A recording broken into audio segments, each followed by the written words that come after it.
അഴിമതി വീരൻ ആരോടും ചൂടാത്ത ശൂരൻ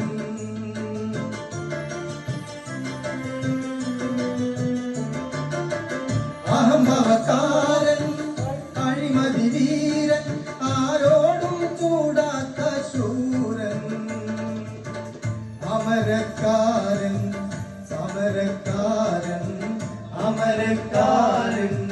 സമരക്കാരൻ